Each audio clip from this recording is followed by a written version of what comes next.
আসসালামু আলাইকুম গাইস, কেমন আছেন সবাই? আশা করি সবাই ভালো আছেন এবং আলহামদুলিল্লাহ আমি ভালো আছি। তো আজকে যাচ্ছি আমাদের কলেজে আজকে শেষ পরীক্ষা। আমরা চলে আসলাম গোবিন্দগঞ্জ উঠে আমরা এতদিন যাচ্ছিলাম সিএনজি করে, আজকে যাচ্ছি বাসে করে, মানে গাড়ি না পাওয়ার কারণে আর কি।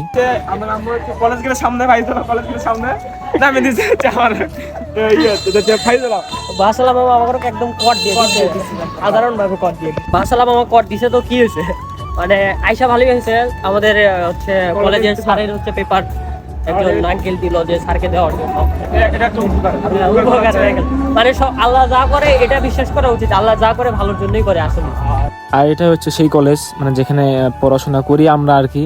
তো এটা হচ্ছে সেই কলেজ, মানে মাঠ আছে মোটামুটি একটা, তবে কলেজের দেখার মতো মনে করেন যে ক্যাম্পাস ওই রকম কোনো কিছু নেই। শিয়াল মুরগি খুঁজতেছে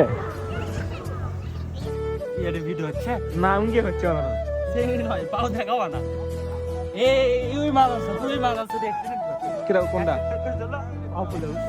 এদিকে বন্ধু রিয়াদ বলতেছে যে আমি এক্সপেরিমেন্ট করছি, তাই আবার হচ্ছে ইংলিশ সাথে। আর এটা হচ্ছে আমাদের পরীক্ষা রুম, মানে সায়েন্স আর্টস যেগুলো আছে সবগুলো মানে একই রুমে পরীক্ষা হয় আর। আর এদিকে আমার লেখা শেষ, আমি চলে যাবো এখন। মামুল ইসমাইল তারও লেখা শেষ, তো আমরা চলে যাচ্ছি এখন বাসার দিকে। আজকে থেকে আমাদের মানে কলেজের টেস্ট পরীক্ষা আমাদের শেষ। আমাদের এখন কামব্যাক, একটা ভালো কামব্যাক দেওয়া লাগবে, কামব্যাক দেওয়া লাগবে। তো আজকে ভিডিও এই পর্যন্তই। যারা দেখছেন ধন্যবাদ, যারা দেখেননি তারা তো মিস করছেন। তো দেখা হবে পরবর্তী কোনো ভিডিওতে। আল্লাহ হাফেজ।